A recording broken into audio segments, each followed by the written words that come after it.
ने कभी भी किसी से मोहब्बत की है ना, तो हमारा चैनल जरूर सब्सक्राइब कीजिएगा और हाँ, इस बेल आइकन पर तुहार गोट लागता, तुहार छोट लागता,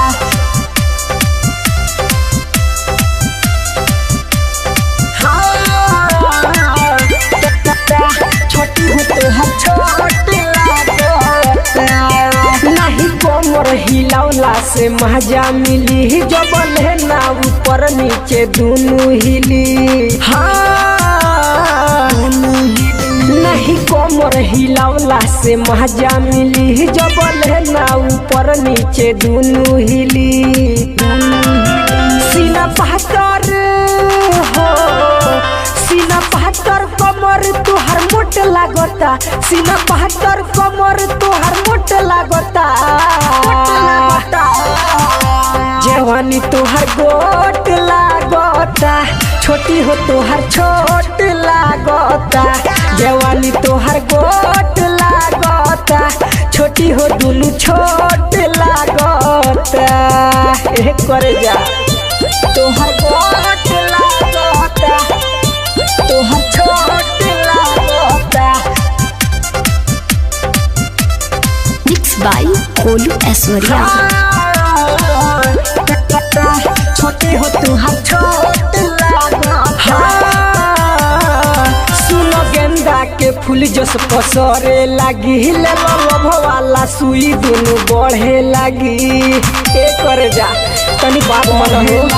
सुनो गेंदा के फूल जस पसरे लगी, ले लभ वाला सुई दोनों बढ़े लगी, बढ़े लगी। नाच तारू ए रानी तू ढोड़ी उघार, तोहरा चलते बरतियन में हो खतमार, हो खतमार। फूल गुलाब के हो, फूल गुलाब के जैसे तुहार ओठ लागता, फूल गुलाब के जैसे तुहार ओठ लागता, ओठ लागता।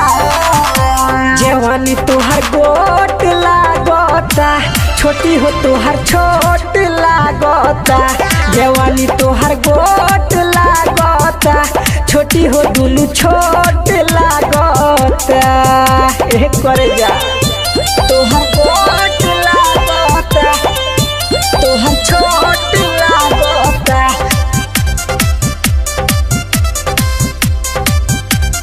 हाँ छोटी हो तुहार छोट लागता। आई बहारू नाचे जन कर माना मानी, तोहार 16 के उम्र बाटे चढ़ल जवानी, 16 के उम्र बाटे चढ़ल जवानी। आई बहारू नाचे जन कर माना मानी, तोहार 16 के उम्र बाटे चढ़ल जवानी, चढ़ल जवानी। पैसा देता रे गोलू तोहे आँख मारी, संग में बाड़े देखो राइटर राकेश बिहारी, राकेश बिहारी। कहे किस मोहन हो, कहे किस मोहन दुनू खरोट लागता, कहे किस मोहन दुनू खरोट लागता, खरोट लागता। जवानी तुहार गोट लागता, छोटी हो तुहार छोट लागता। जवानी तुहार गोट लागता, छोटी हो दुलू छोट लागता। एक करे जा ATR म्यूजिक बाय सखवा।